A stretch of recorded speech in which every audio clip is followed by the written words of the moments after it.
QSO Today, episode 404, Desiree Baccus N3DEZ. My thanks to ICOM America for sponsoring the QSO Today podcast. Welcome to the QSO Today podcast. I'm Eric Guth, amateur call sign 4Z1UG, where I demonstrate the diversity and relevance of the amateur radio hobby and its impact on society by interviewing ham radio operators, many of whom played vital roles in shaping our technology through the amateur radio hobby. And while many people might say, ham radio, do people still do that? This podcast demonstrates through in-depth interviews just how amazing, diverse, and dynamic the amateur radio hobby continues to be. Save the date. The next QSO Today Virtual Ham Expo will be held the weekend of September 17th and 18th, 2022. More information coming soon. Desiree Baccus N3DEZ, while a relatively new ham, has an infectious excitement and enthusiasm for amateur radio that cannot be underestimated. She is already a mover and shaker for advancing amateur radio and a key player for NASA on the Air, NASA's year-long amateur radio celebration. N3DEZ is my QSO Today. N3DEZ, this is Eric, 4Z1UG. Are you there, Desiree? I am. Thank you for having me. Well, thank you for joining me on the QSO Today podcast, Desiree. In fact, it just occurred to me that N3DEZ, is that N3 Desiree? It is, Des. That's what my friends call me. They call you Des, D-E-Z. Correct. Well, you know, Desiree, you're a relatively new ham compared to the ancients I've interviewed over the last 400 or more episodes. So I'm going to start a little bit differently. Everyone has an origin story, and I think the most popular part of the QSO Today podcast is the origin story of our guests. So I'm interested in knowing more about you before we hit the ham radio part. So let's start at the beginning. Where did you grow up? I grew up in the Central Valley of California. Like Bakersfield, places like that. Yeah, actually in Modesto, California. I was born and raised out there, and then I've been actually all over California. I raised my children in the Mojave Desert, and then my husband and I ended up in Northern California in the Bay Area for the last several years, and just recently have moved to South Denver area. And when you say Mojave Desert, you're talking like Palmdale, Lancaster, places like that? We both worked at NASA Dryden, and then it changed to NASA Armstrong Flight Research Center, and so that's where our children were born and raised. Could you talk a little bit about growing up in Modesto? We're talking about ham radio, but were there any influences that might have taken you along that path, or did that path come much later? Just like most people, you know, as a child, I played with walkie-talkies with my sisters. We had some, you know, little plastic phones that connected, you know, our you could run through the hallway and connect the bedrooms and we could speak on. But really for me, ham radio came much later in life. Is your education in the sciences, the STEM? It is not, actually. I am an administrative specialist, and I work for the Office of the Center Director at NASA Ames Research Center, directly for the Deputy Center Director. And my mother before me was also an administrative specialist, and so it was kind of a natural fit for me. And your husband, is he an astronaut? No, he is a network engineer. He does the computer technology stuff on that side. So he was always very technically, but he actually started as an engineer for the rocket site and things like that out there in the Mojave Desert as well. So a little bit of both. Now, I recall, maybe this wasn't NASA, I guess this is the Navy. The Navy also has, I think, one of the largest bases for testing with China Lake, right, out there? Absolutely. Yeah, absolutely. China Lake is a little bit further away than Edwards Air Force Base, but Edwards Air Force Base, so NASA is a little bubble that is within the Edwards Air Force Base for NASA Dryden Flight Research Center. But for NASA Ames, it's kind of the exact opposite. NASA Ames owns the property, and then the military is a tenant on the site. And NASA Ames is in California? It is up in the Bay, at the base of the Bay Area. of the bay. Is that like where the blimp hangars? That's exactly it. Yep, that's us. That is us, yes. Where the dirigible hangars are. Yep. The dirigible hangars. Yeah, I grew up in Southern California in Orange County, in Irvine, or El Toro, there used to be also. Yeah. We used to call them the lighter than air base. Yeah. So we are actually, NASA has several centers, 3 of which are in California, JPL as well. Yeah, I've worked for 2 of them. Sounds to me like working for NASA is kind of like being an Air Force or an Army family, right? In terms of moving around. For us, it has been. We've just been able to be blessed with following the opportunities that have been set before us. And so we have had the opportunity to work for several different of the centers and had different opportunities. And so for us, it really has been. We've moved around a little bit and enjoyed every station. Now, what do you think was the most interesting posting for your family at NASA? It's always the one you're in, right? Because it's always evolving. But I couldn't be who I am today without the person that I was before. So, they've all been fascinating and wonderful. But I would have to say the one that I'm in today is probably the most exciting because that's where I'm at. Did NASA shut down during the COVID pandemic? They didn't. They evolved. NASA's wonderful about the evolution and everything else. We evolved. We fortunately made some wonderful decisions right before the pandemic that led our capabilities to be able to work from home and work remotely. And so we just pivoted. Some of our people are just now getting back on site and getting back into the labs. But the mission keeps rolling on. And so that's where we just work differently, but collectively, and we made it work. What is the mission of NASA Ames? I had Courtney Duncan on, who was at JPL, and it seemed to me that the JPL's mission was unmanned space, and each of these sites has a mission. What is the mission of NASA Ames? Yeah, so NASA Ames is kind of a really cool, unique little center because it actually, so most of the centers, like you were saying, they have like a mission that they do. And, the flight centers are all about flight and the space centers are all about space. But NASA Ames, we have, several core competencies at Ames, and we focus on air traffic management, the entry systems, advanced computing and IT systems, intelligent and adaptive systems, cost-effective space missions, our aerosciences, of course, astrobiology and life sciences, and also our space and earth sciences. So we have a very diverse portfolio that we get to play in. And so it's a fascinating center to be in. It must have thousands of employees? We do. We have about 5,000 employees. In the Bay Area? Yeah, in the Bay Area, at the base of the Bay Area, of the Bay.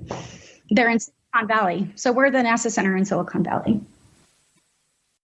Do you know a little bit about the history? Did it grow up there because the base was left over after World War II? How did that happen? Or was it attracted by Stanford University? What was the attraction for NASA? So NASA actually had the Langley Center out on the other coast, and NASA wanted to build another center on the opposite coast. And so this was a prime location for all of the universities in the area to have the collaboration of the universities for the area. And so they chose NASA Ames site. And it was actually, the groundbreaking was in December 20th, I believe, of 1939. And it was NACA at the time.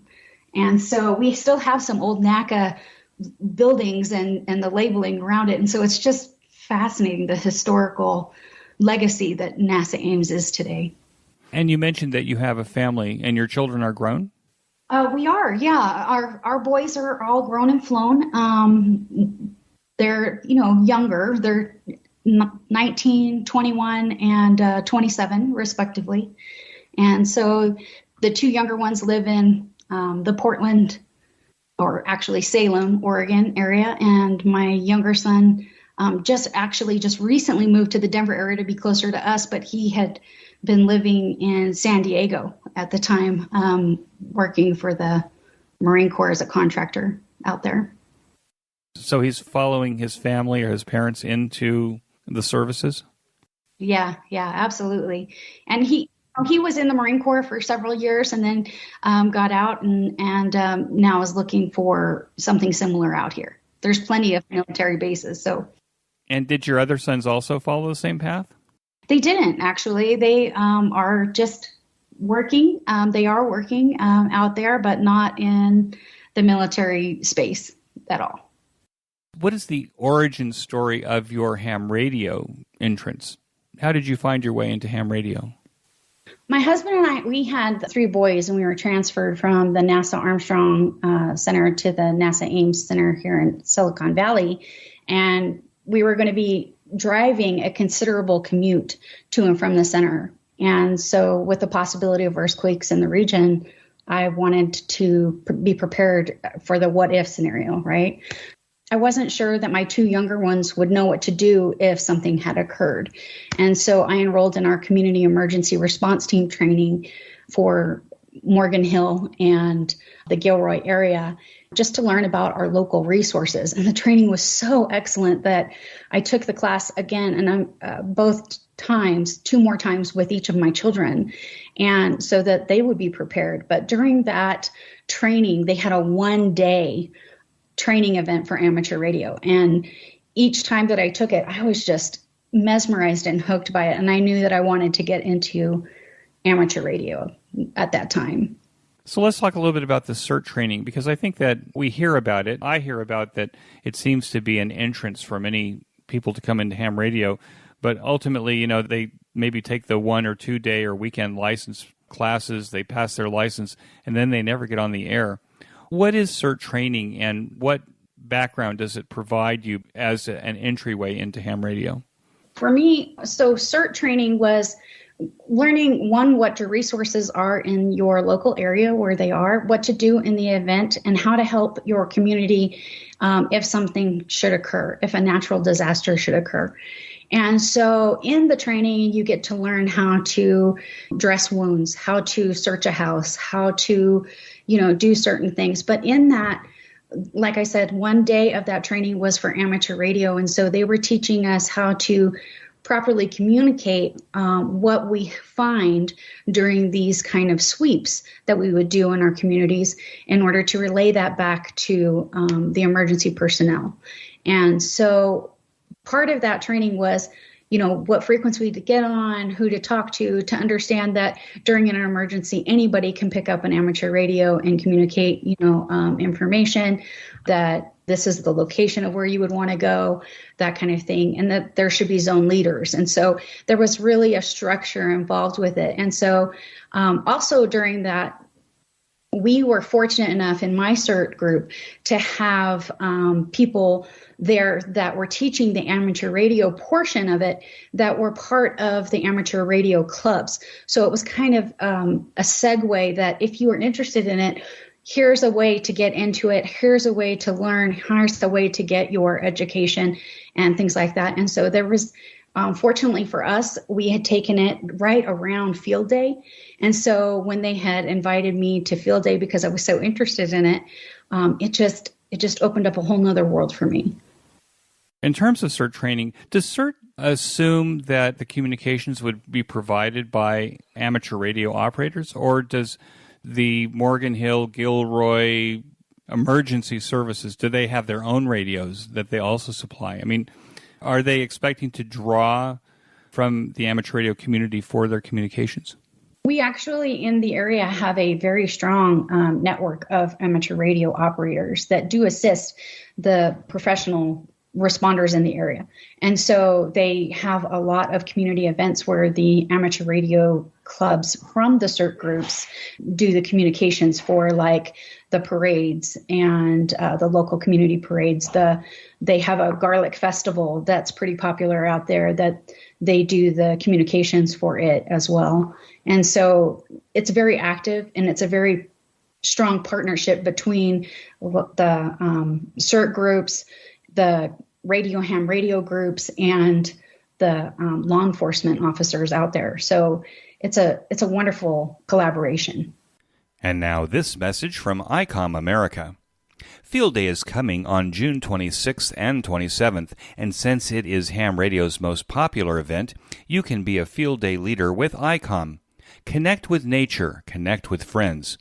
You will easily cut through the pileups with a powerful and high-quality ICOM base station, the popular ICOM IC705 portable, the ICOM IC7300, and the ICOM IC7610 SDR transceivers are the clear choice for contesters and DXers across the globe.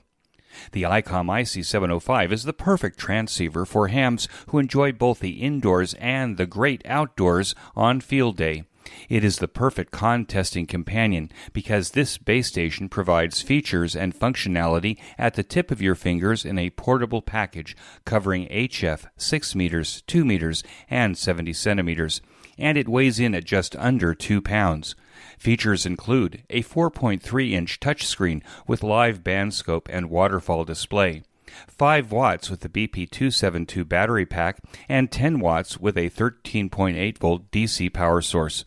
Single sideband CW, AM, FM, as well as full D-Star functionality. Micro USB connector, Bluetooth, wireless LAN, and micro SD card slot are all standard equipment. Integrated GPS with antenna and GPS logger. And the HM243 speaker microphone is standard equipment. The ICOM IC705 has new accessories now available. The MBF705 desktop stand for just the right viewing angle on your desk, and the AH705 optional automatic antenna tuner that covers 1.8 MHz to 50 MHz bands with a 30-meter or 100-foot or longer wire antenna. The ICOM IC7300 is a high-performance, innovative HF transceiver with a compact design that will far exceed your expectations. This innovative HF transceiver digitizes RF before various receiver stages, reducing the generated inherent noise in different IF stages. This radio changed the way that entry-level HF transceivers are designed.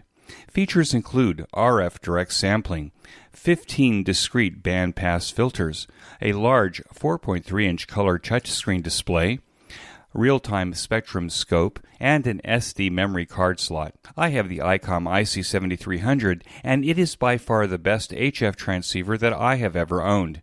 It is always listening to 20-meter CW while I work. The ICOM IC7610 is the SDR transceiver that every ham wants. This high-performance SDR has the ability to pick out faint signals in the presence of stronger adjacent signals. The ICOM IC7610 is a direct sampling software-defined radio that has changed the world's definition of an SDR transceiver. Features include, but are not limited to, RF direct sampling system, 110 dB RMDR, independent dual receivers, you can be in 2 places at once, and dual digicell. For more information, click on the banner ad in this week's show notes page to get to the ICOM America website and its fine line of amazing amateur radios. And when you finally go to buy your next ICOM radio, be sure to tell your dealer that you heard about it here on QSO Today. And now back to our QSO. Now, Gilroy, if I remember, Gilroy is between the Bay Area and Sacramento? It's closer to the coast, but yes, it is a little bit south. It's still quite a commute for you. In your estimation, or at least in your experience, do you find that the emergency services or the emergency volunteers that are provided by Cert, that they are pretty uniform and consistent as you go out of Gilroy and up towards the Bay Area? I'm not quite sure. I only worked within my group, but I know that group is a very strong group. So if they don't, they're quite the model that I would strongly suggest modeling after if a community wanted to stand up a CERT group if they didn't have one initially. But ours was very, very strong and very active. Now, as a family, did you all take the amateur radio course together and pass the test? We did not, actually. I took the class. I passed the course and really loved it, got into it. And then my husband obviously is more technically minded. And so it didn't take much to convince him to join. but he joined up soon after me. And so we've been able to enjoy it together. And you were first licensed in what year? I was first licensed in 2016. And was that technician class, or was that your first license? It was, yeah, the technicians, KM6 CTR at that time. So your first exposure to amateur radio was through this Cert training. Did they present the hobby as anything more than, emergency communications? Did you have a sense of what you were getting yourself into when you were getting the first license? No, I did not. It was really all about emergency preparedness in Cert. But when I was able to go to the field day operations, I was able to see, the different types of communications, and then getting into a club. Just, I think that's what's so fascinating about the sport, is that it keeps unfolding. It keeps, expanding. And so, no, absolutely not. Yeah. For the Cert classes, it was really about emergency preparedness. And like I said, it was only, part of the course that they gave, but it was all in response to being emergency prepared for our local area. And how did you find your club after you got your license? What happened after that? Did people call you up and say, Desiree, now that you have a ham radio license, here are the local clubs, here are the opportunities? How did that work? Yeah, for me, like I said, it was just kind of a segue. They had the Cert training. At the Cert training were the people that allowed us the access and the flyers to the training in order to get the licensing from San Benito County. San Benito County, the people that were running it, Heatherly Takeuchi, she coordinated all of the VEs for the training. And at that time, it was pre-pandemic, so everything was, face-to-face and in a classroom. And so that opportunity was right there. But then once I got it, it was like, here are the local area clubs that are in the area. And so for us in Gilroy, there was the Garlic Valley Amateur Radio Club. And so, we knew people there that were there that day that were VEing that said, hey, this is the days that we meet. Come and join us, check it out. And so we totally did. And we grew from there, found friendships and grew in the hobby. What was your first radio? What was the first rig, we say?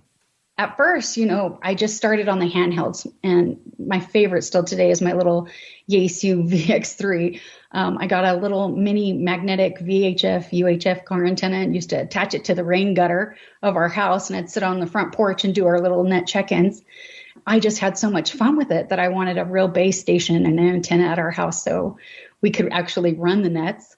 So our real first rig, I guess, would be our Elecraft KX3. It was powerful and portable. It was this little mobile station that you could take everywhere, but you could still set up and use at the house. And we loved it. The other thing about Elecraft is right there in Gilroy, on the other, just about 30 miles away from us in Watsonville, was Elecraft Incorporated. So we were lucky enough to get a facility tour before purchasing the rig. But that was our probably our first little mini rig at the time. Now, when you joined the Garlic Valley Amateur Radio Club, were there any volunteers there or mentors there that said, Desiree, we can help you set up that KX3, how to use that radio? I mean, where did you find resources to kind of help you along? Actually, at the time when we got it, my husband was the one that set up the KX3 for us. But our Elmer's mentors for GVARC was definitely, there were plenty of them, Sam Palmisano and Tim Takeuchi. Sam is AI6OG, and Tim Takeuchi, who's W6TST. They really brought us in for community event support and communications, emergency preparedness. Heatherly Takeuchi, which I had talked about earlier, she's N6 HKT. She's a volunteer examiner coordinator for the group. John Lance, he's KI7 TBW. He had these hands-on collaborative maker fair fun nights that, really taught us not to be afraid of being inventive and having this engineering mind, which was quite fun, especially since, by day he owned a painting business, right? And then there was Liz and Terry Pratt. Terry now is a silent key, but Liz is KM6KNM. She and her family and the Ray Disick and his entire family, they really taught us that, amateur radio is for the entire family. It wasn't just for the operator, but they would have their kids there. They would, their spouses, it was just a family fun event. And so we did a lot of field day operations with them and the California QSO parties and contesting and things like that. And then, there was just a lot of mentors along the way. So have you adopted some regular operating habits now? I have. Actually, we still venture out into a little bit of everything. But, I think, like I said, we recently moved to the area. So I'm really into the digital modes at this point and FT8. I really like that and lots of contacts there. Learning how to communicate even through FT8, with JT Alert and sending little messages back and forth is always fun. And little 20-meter communications, voice, going and doing those kind of things out in the field, like Parks on the Air events and things like that. Do you keep in touch with the old clan on the West Coast using either All-Star or DMR or something like that? Absolutely. We do still keep in touch with the group. Actually, some of them have moved away from the area and are located in different places. And so we try to hit up with them or try to make contacts and things like that. So we still communicate even through U.S. Postal Service. But yes, we still do keep in close contact with them. They're still our family, extended family for sure. You said that your new QTH is Castle Rock, Colorado. Is that an HOA? Does it have antenna restrictions? It does. And it is an HOA, which is totally new to us. So where we were living before, we were able to have other capabilities. And now we've just gotten up a 20-meter up in the attic. And then we have a couple other antennas and things here at the house. But it's still a learning process. You know that in Colorado, you have some very active and amazing amateur radio clubs in the Denver area as well. So I'm assuming that you probably are beginning to find some of those resources as well? Absolutely. Yeah. The Denver Radio Club, we just joined. We have monthly breakfasts with the Castle Rock Amateur Radio Club.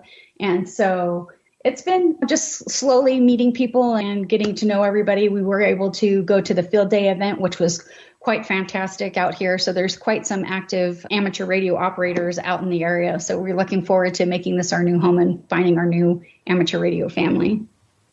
I'm hearing a lot of enthusiasm, and it seems to me that you're finding resources. I hear a lot of people say that, they're just not getting any help. They don't know what to do next. They're all by themselves. Are you finding resources, or are resources finding you?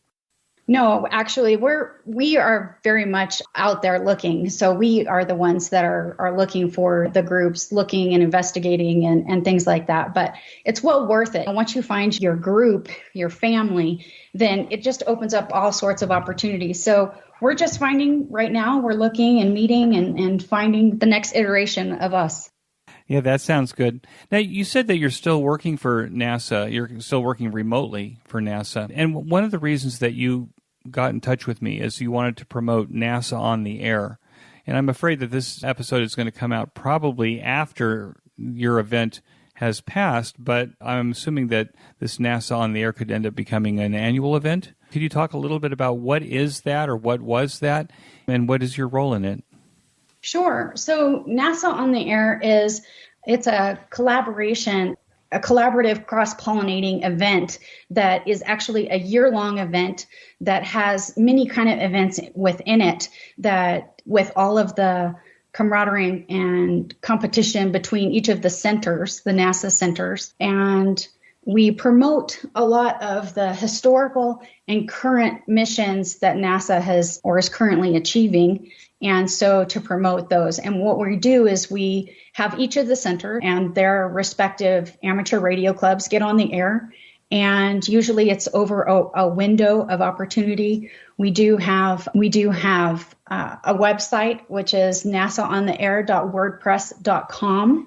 And it has what the next coordinating events are for each of our centers. So we do stuff collectively together to promote certain things. Like we just had one April 23rd through the 27th, which was in honor of the 50th anniversary of the Apollo 16 moon landing back in 1972.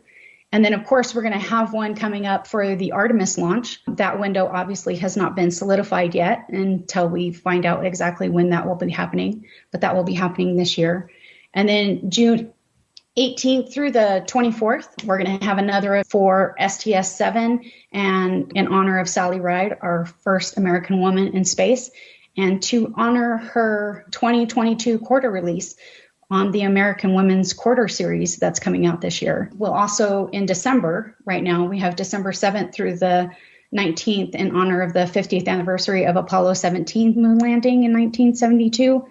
And then there'll be other specific ones for each of the centers, but they will all be noted on the NOTA website that I had previously mentioned. So I would encourage everyone that wants to. You collect points, you try to hit all of the centers, and then you get a certificate at the end. Now, you make it sound like there's a lot of amateur radio operators that work at NASA. Did you discover after you became a ham radio operator that, in fact, this was the case? Absolutely. Yeah, we didn't even know that there was a amateur radio club there on base for NASA Ames Research Center until we were up here in the area. And so we had already been hams for a year or two prior to that move. But there's ham radio groups at each of the centers. And so really what ended up happening was Rob Suggs from NASA Marshall Flight Research Center, NASA Marshall's Space Flight Center, he had this outstanding concept for NOTA, which each of them was their own silo and they were working and doing their own things at each of the sites. And he wanted to bring this collaboration of all of us working together to do something together for the community and for our respective centers. And so he's the one that kind of modeled it after Parks on the Air and POTA and Summits on the Air for SOTA. We have NASA on the Air for NOTA now. And his idea of bringing everyone together really has created this event that's been going on for a couple of years that NASA's been going on. But the real fantastic part of it is that it's with all of the NASA centers, main centers, and then a couple of our ancillary facilities as well. So there's a huge tie-in for this, and there's a lot of amateur radio operators at each of the centers, and it's just created this just larger than life community within NASA that even when people have the opportunity to go to another center for business, they're visiting the other ham shacks and meeting people that we know via our Zoom calls or things like that. So it's really created this just bigger than life response that's going on for NASA on the Air. Rob was my guest in episode 330. Rob is NN4NT. I'll put a link in the show notes page to Rob's episode. That's very amazing. And do you think it's the NOTA, the NASA on the Air efforts, along with yours now, that it's actually bonded these other NASA radio clubs together to act as this single entity? Absolutely. Like I was saying before, each of us, some were more active, some were less active, and now there's just more mentors across the board to help work out problems, or we had to move our shack, and there was just this more collaboration and buy-in from all walks of capability and experience that comes from all of the centers. And so it's just been... It created less silo effects of each of them in their own areas and their own networked local areas to really branching out and being able to reach a worldwide community that's out there. And so it's really been a fun event. And so for this year, I was asked to be the co-chair for the NOTA event with Jay Ramashirkin, which is KG5LJK. And he is out of Johnson Space Center. So it's really a collaboration amongst all the centers that makes this such a successful event. I want to take a minute to tell you about my favorite podcast, the Ham Radio Workbench podcast, with George, KJ6VU, and now joined by Rod, VA30N, Mike, VA3MW, Mark, N6MTS, and Vince, VE6LK. Every 2 weeks, George and Company offer up a status report on the many amateur radio projects on their workbenches and explore projects on their guests' workbenches. This group is project active and prolific, covering many technical areas of amateur radio. So the next time you want a deep dive into ham radio electronic project building, or to learn about technology, tools, test equipment, construction techniques, and the rest, listen to the Ham Radio Workbench podcast, available on every podcast player and channel. Use the link in this week's show notes page to get to the Ham Radio Workbench podcast directly. And now back to my QSO. Now, has NASA and NOTA, do they now have their own DMR talk group, or is there a common talk channel now besides using Zoom meetings? There isn't, not at this time, no. It's still just the amateur radio clubs are just clubs there at NASA, and so it's not necessarily a NASA funded event or things like that. So it's really just the clubs getting together when we can to do Zoom calls and that kind of connections at this point. Now, with your involvement in NASA and now its amateur radio clubs, have you had a chance to learn what the history of amateur radio is at NASA? Is there a long, proud history? Have amateur radio operators made big contributions to NASA and its programs? Oh my gosh, absolutely. So even just this year, right, there's been tons. And so I hate to limit it, but there's one in particular that, of course, is on the forefront of my mind. But this year for the Hall of Fame at the Space Symposium here in Colorado, the NASA Ames contribution of CubeSats and the CubeSat Launch Initiative program center leader was there to induct them into the Hall of Fame. And for our small spacecraft technology program, Elwood Agassiz was able to be there, and so was the professors Jordi Pugisari from Cal Poly and Bob Twiggs from Stanford. They were the intellectual fathers of the CubeSats, and they were inspired by these little 4-inch cubes that started this all from the plastic display boxes that the Beanie Babies used to come in. And our collaboration with Cal Poly and Stanford, NASA Ames's collaboration, was able to get these CubeSats into there, and it's just turned into its own story. When I was able to meet with these gentlemen, it was just absolutely fascinating to hear their stories and their evolution and what it means to amateur radio and us as amateur radio clubs and things like that. But it was just a fascinating time. So yeah, NASA has a very strong history of being embraced in all things amateur radio. Now, it's my understanding that you were very active in your amateur radio club, even taking a leadership position in I think this is in the Garlic Valley Radio Club? Not in the Garlic Valley Radio Club. I was a member and I was very active in it. We were not board members or anything like that. Okay. For NASA Ames Research Center's, Flight Research Center's Ames Amateur Radio Club, which is AARC, for our radio station NA6MF. I am the station trustee still today, but in years past, I was the vice president for a couple of years back as well. And it's my understanding that you were able to, in that position as vice president, through some initiatives that you created, you were able to increase membership. How did you do that? Well, so a lot of people don't understand that there's so many avenues in order to really expand the passions that we have there in our hobby. And so one of which that we did was we have a big cafeteria that we had, in our area that we would set up displays, and we would have, people go and give talks or show different ways of enjoying the sport. And so maker fun nights and having people come and, do kits together, or we had, field trips to go and do things and that were ham radio related, And so there was a lot of things going and talking to the interns. We have a lot of interns at NASA.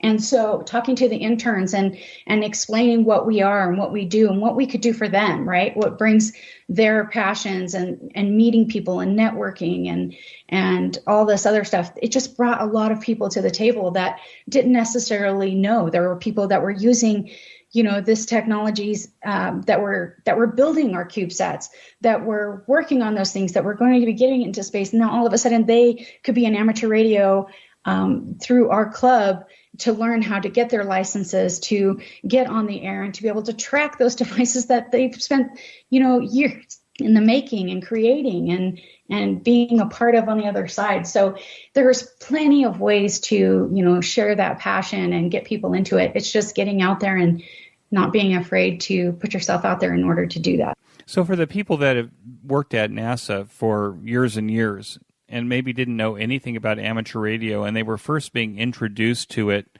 in the cafeteria there at Ames, what was their reaction? I mean, do you remember reactions that they might have had to what they thought amateur radio was and what you were presenting? Absolutely. So, it rarely did it happen that they didn't ever know what amateur radio was. Most of them, it's like, oh, I remember that from when I was a kid. Oh, is that still around? Is that what's happening? We have people that worked at NASA that were involved with Parachute Mobile, so they're jumping out of planes and they're skydiving and they're carrying an APRS, monitor, and we're pinging off of them and making these contacts as they're, jumping to the ground. I mean, it's just absolutely fascinating being able to share these stories. They're like, oh my gosh, I never knew that that's what amateur radio could do. I didn't know about ballooning, and I didn't know about, chasing, our own satellites and, these kind of things. It's evolved from when people first heard about it when they were kids. And so getting them involved and getting them active in it has just been a lot of fun. Even doing the NOTA events and having people come into the shack, not obviously during the pandemic, but prior to the pandemic, we would invite people to come in and just observe, come and be a part of it. Even if you were we would have a rig set up with like 3, headphones. And so people that were just listening and picking, call signs out of the pileup in order to be able to call back on. And so it's like, no, this is what I heard. No, this is what I heard. Okay, now there's one person that's just on the mic and is, but you didn't realize there was like this whole little network of people and the excitement in the room and it was just a pulse that I can't even explain. It was a lot of fun. And so bringing people in that never had the experience before or showing them different ways that of the evolution of what amateur radio is today from what they remember it as a child, it turns on a light bulb. How many hams do you think you made at Ames with that effort? How did you grow your club there? Oh, I would definitely say, at our strongest, we were probably, maybe, it's so hard to say, maybe 20, 30 more. And it kind of comes and goes, right? So we would do potlucks. We would do, talks in the shack. We would have, but a lot of our influx was the interns, and they come seasonally, right? So the summer internships come, there's a lot of interest. There's a lot, it's like you're planting seeds and you hope that they germinate elsewhere, right? So, explaining that, helping them to know what their resources are and helping them find, Elmers that they could still reach back to even after their internships were gone. These are contacts that were just these partnerships, they just happened organically. And so it's really hard to put a definitive number on it. Did you do your own VE testing there? We didn't. We were actually just getting ready to start doing that, and then the pandemic hit, and we didn't do the online operations. So what instead was we found different local groups that were doing online, and we kind of referred people to them. I see. And when you say NASA interns, you're implying these are like college age students, right? Correct. Yeah, for the most part. Yeah. Mm-hmm. Do you think that the way that you were messaging amateur radio that really struck a chord with them? I think so. I mean, even for our engineers that were, like I said, that were building these CubeSats for them to understand that there was a way for them to still communicate with their missions that they had been fully vested in and created. It's a huge thing, right? For these tie-ins. It one makes them feel connected to NASA and the mission and the center. It makes them feel more a part of our community. And it gave them a sense of connection that maybe they may not have had otherwise. We will return to our guests in just a moment. A new way to show your support of the QSO Today podcast is to buy me a coffee. I consume gallons of coffee to create this weekly podcast. Invite me for coffee by pushing the yellow button, Buy Me a Coffee, on the QSO Today show notes page. And now back to our QSO Today.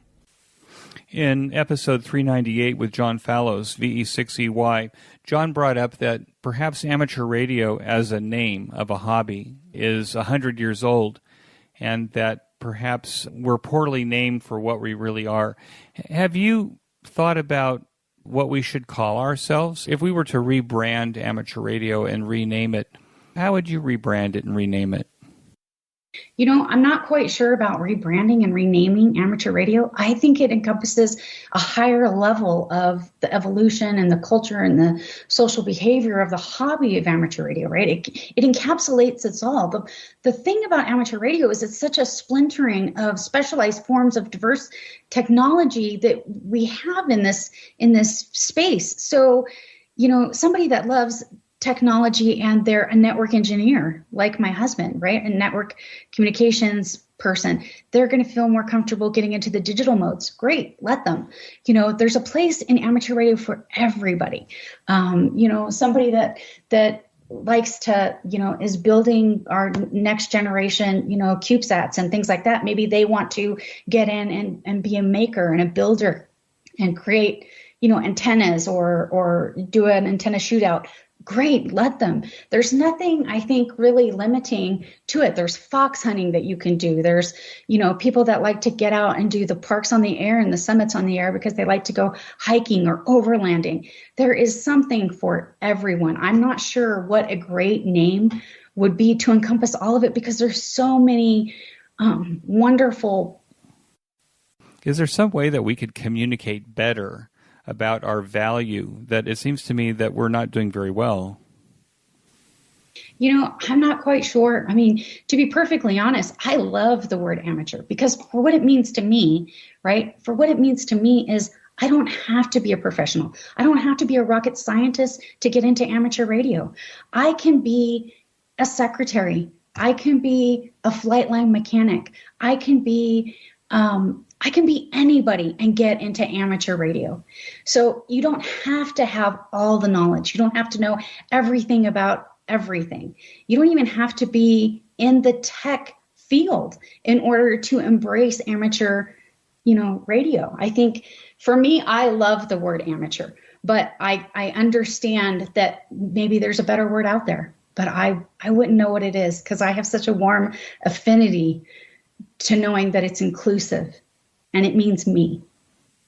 What do you think the greatest challenge is facing amateur radio now, from your perspective?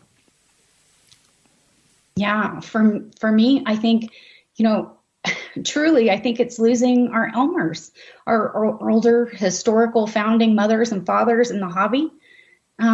That's why I feel like, you know, this podcast is such a vital preservation of those meaningful connections to our hobbies, you know, history and stories. Having these stories recorded for our next generation or my generation of the up and coming amateur radio operators gives, you know, us a sense of purpose in the hobby. And they provide for us the seeds of inspiration that, you know, help to motivate others, kind of like a ripple effect of a skipped stone across water or something.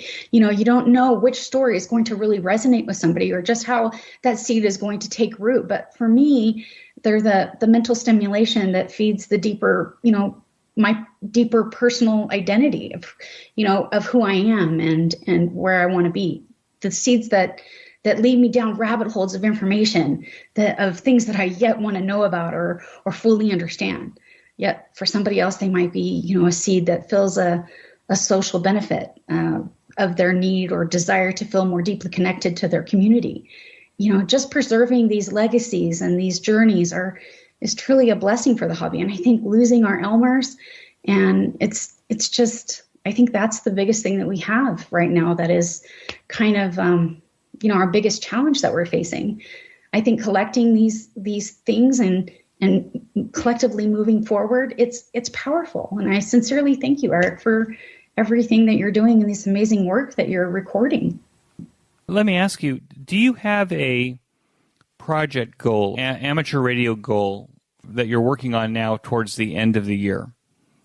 Yeah, NASA on the air, keeping us all connected together, getting our, we have so many different ways that people are connecting. And, before the pandemic, everyone was on site. So mainly it was happening in the shacks at the centers. And we had actual limitations of, only working so many miles away from the shack if you were going to be a remote station. Whereas now during the pandemic, the whole world has changed. And so now being in this space right now, it has totally evolved into everyone doing their own thing, still bringing in those things, how they're doing it, put on there. It's all on paper. People have to convert it, and get it uploaded. So collecting those things and finding out what the next big event that we're going to do collectively together and getting that outreach out and getting the people. So really my whole world right now for this year is just all about NODA. Okay. Now, one of the things that you probably know, you've probably learned this since you became a ham, that your wife is an XYL. So my XYL is Karen. I mean, she's an ex-young lady. I guess when you get married, you're no longer a young lady. And your husband is your OM, your old man, right? But, I forgot to ask you, what's the old man's name and call sign? His name is Carl Baccus, and it's KM6HRW. And he hasn't gone for a new call sign yet? No, actually, he likes his call sign. I don't think he'll ever change it. So he's very happy with the one that was issued to him. And does Carl have any operating modes that he particularly likes that might be different than yours? We have two different rigs. So his setup is our rig situation in Gilroy used to be facing each other. And so we used to do a lot side by side. And now his is down in his man cave in the basement and mine's upstairs. And so right now, I think he's still just getting us all up and running and on all of our functionalities that we have right now. But we both love going out and doing, remote, contacts, voice contacts. But we also love both doing FT8. So right now it's not too much of a conflict. So would you say that FT8 is your favorite operating mode? Right now it is, only because, I can do it at any time during the day. It doesn't bother him if he's sleeping or anything like that. And, my free time is really not during my working hours. And any time you can get on the rig and you can, make those contacts. And yeah, I think for today, I would say yes, FT8. Do you use the portable radios as an intercom in your house? No, actually, we have intercoms in our house. We don't use them as intercoms. No. I've discovered that, since cell phones are ubiquitous, that when my wife needs me now, she calls me on my cell phone rather than yell down the stairs. So, what most excites you about what's happening in amateur radio now? For me, it's really just watching the evolution of the culture and the social behavior of the hobby of amateur radio. It's kind of organically grows from individual sharing of people and evolving into more complex modes of operation, right? So people start small. You befriend somebody, I hate to even say it's a mentorship yet, it just starts out very small. It's, and then it grows.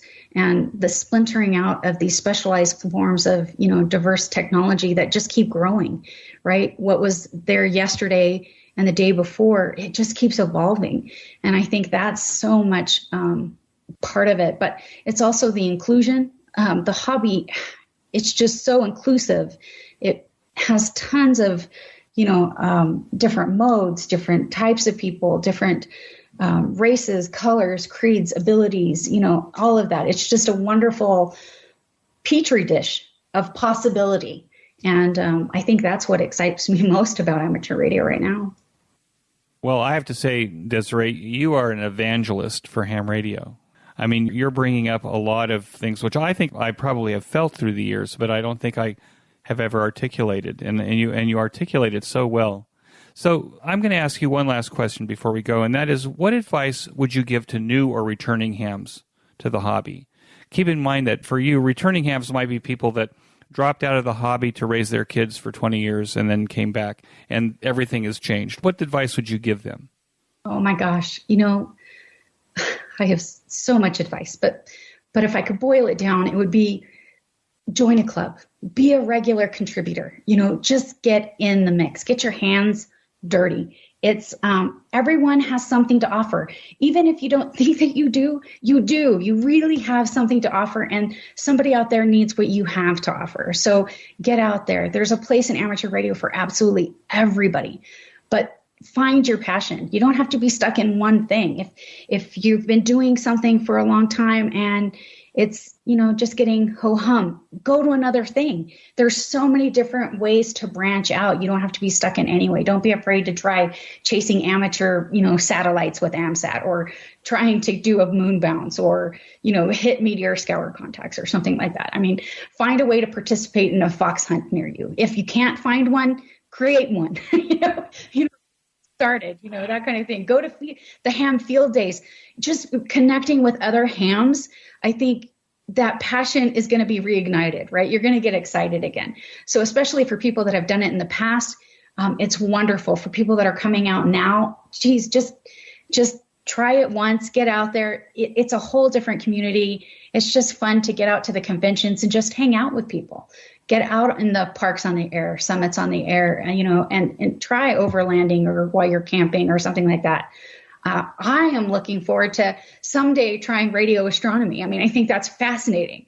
So, I would love to learn to do that. But, if nothing else, get out to these sites that are doing those, high altitude ballooning. It's just absolutely fun things. Find the things online like Parachute Mobile that you can just kind of track and watch them and their missions that they do. I mean, it's just, there's so many fun ways to get connected and stay connected and be passionate about amateur radio. It's just get on the air, try contesting. Like for us with NOTA, it's a target-rich environment, right? I mean, just go out and get on the air. If you screw up, big deal. There's a next one right behind it. You're going to get better with practice. So just start, just get out there, just get going, and continue growing amateur radio memberships everywhere. Increase your diversity and your inclusion across the hobby, all modes of operation, all ages, all demographics, all education levels, all abilities, all sexes, all races, all aptitudes. Everybody can get engaged in amateur radio. And I just, there's so much that I would say, but get on the air. Just get on the air. Desiree, it's been a real pleasure. It's a lot more than I thought, but I'm so excited by your enthusiasm and by your perspective. And when I say you're an evangelist for amateur radio, you could stand on a stump and talk about amateur radio, and I think that you'd have a lot of converts. So I wish you nothing but luck out there in Castle Rock, Colorado. It's a beautiful area, and there's lots of hams up and down the Front Range. But it sounds to me that with your connections to NASA, you've created a nationwide community of people that you support and that support you. And with that, I want to wish you thank you so much for joining me, and 73. Thank you, 73. Delighted to be here with you today. That concludes this episode of QSO Today.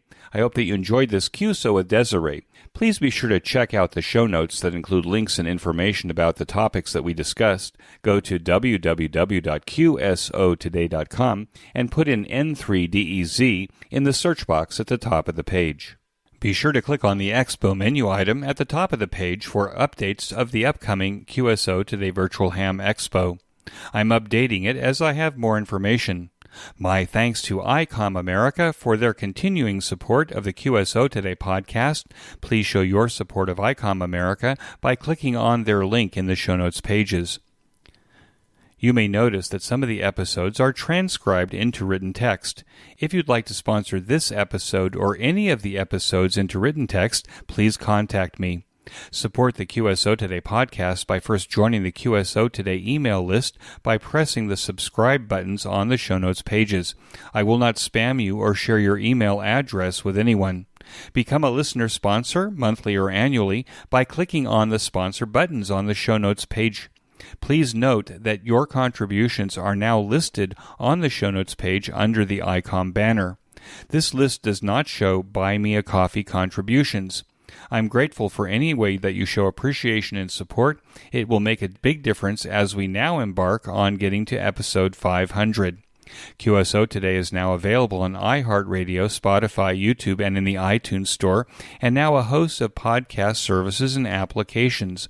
We are Podcasting 2.0 compatible, and my podcast player of choice is now Fountain.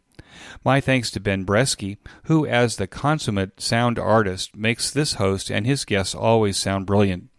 Until next time, this is Eric for Z1UG 73. The QSO Today podcast is a product of KEG Media Inc., who is solely responsible for its content.